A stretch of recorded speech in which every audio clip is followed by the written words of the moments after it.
बुरा जो देखन मैं चला, बुरा ना मिलया कोई। जो मन देखा आपना, मुझसे बुरा न कोई।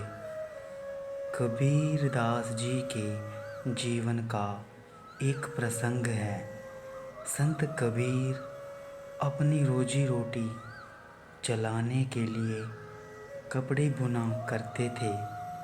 एक बार दोपहर के समय जब कबीर दास जी कपड़े बुनने में लीन थे, तभी उनके द्वार पर एक भिखारी आया। भिखारी बड़ा ही भूखा प्यासा मालूम होता था। भिखारी को देखकर कबीर दास जी को बड़ी दया आई और उन्होंने उसे ठंडा पानी पिलाया। भिखारी कई दिन से भूखा था, इसलिए उसने कबीर जी से कुछ खाने को मांगा। उस समय कबीर दास जी के पास खाने की कोई भी सामग्री नहीं थी।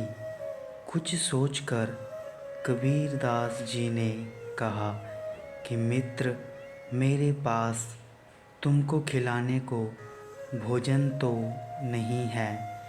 तुम मेरा ये ऊन का गोला ले जाओ और इसे बेचकर अपने लिए भोजन का इंतजाम कर लेना। भिखारी ऊन का गोला लेकर चला गया। रास्ते में उसे एक तालाब दिखा। भिखारी ने ऊन का गोला निकाल कर उसका एक जाल बनाया और तालाब से मछली पकड़ने की कोशिश करने लगा। संयोग से उस तालाब में काफ़ी सारी मछलियाँ थीं। उसके जाल में कई मछलियाँ फंस गई। अब तो वो भिखारी शाम तक मछलियाँ ही पकड़ता रहा। काफ़ी मछलियाँ इकट्ठी हो जाने पर उन्हें बाज़ार में बेच आया। अब वो भिखारी रोज़ाना तालाब में जाता और ऊन के जाल से खूब मछलियाँ पकड़ता। धीरे धीरे उसने मछली पकड़ने को ही अपना धंधा बना लिया। अब वो कई अच्छे किस्म के जाल भी खरीद लाया। ऐसा करते करते एक दिन वो काफ़ी अमीर व्यक्ति बन गया। एक दिन उस भिखारी ने सोचा कि क्यों ना संत कबीर से मिलने जाया जाए और उनका धन्यवाद दिया जाए, क्योंकि आज मैं उन्हीं की वजह से अमीर बन पाया हूँ। जब वो भिखारी कबीर दास जी के पास गया तो अपने साथ सोने चांदी और रत्न लेकर आया। सभी सोना चांदी और रत्न उसने कबीर जी के चरणों में लाकर रख दिए। लेकिन संत कबीर जी उस भिखारी को पहचान ना पाए।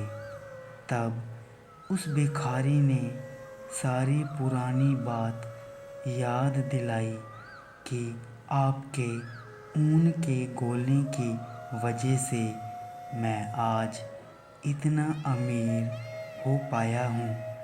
उसकी पूरी बात सुनकर संत कबीर जी बड़े दुखी हुए और बोले कि तुमने इतनी सारी मछलियों से उनका जीवन छीन कर पाप किया है, और क्योंकि ये सब मेरे कारण हुआ है, इसलिए तुम्हारे आधे पाप का भागीदार मैं भी बन गया हूँ।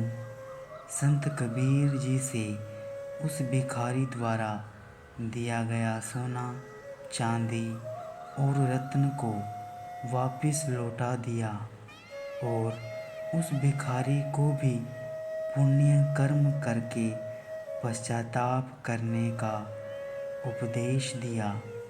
मित्रों, हमें असहाय लोगों की मदद करनी चाहिए। दान करना सबसे बड़ा पुण्य है, लेकिन ये पुण्य तभी मान्य है जब आपका दान अच्छे कामों में इस्तेमाल हो।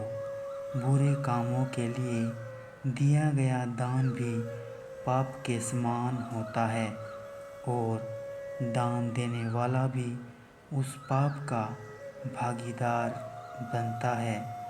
दान दें, लेकिन सोच समझकर, ताकि आपके दान का दुरुपयोग ना हो। साधु ऐसा चाहिए जैसा सुप्रभाए, सार सार को गही रहे, थोथा दे उड़ाए। धन्यवाद।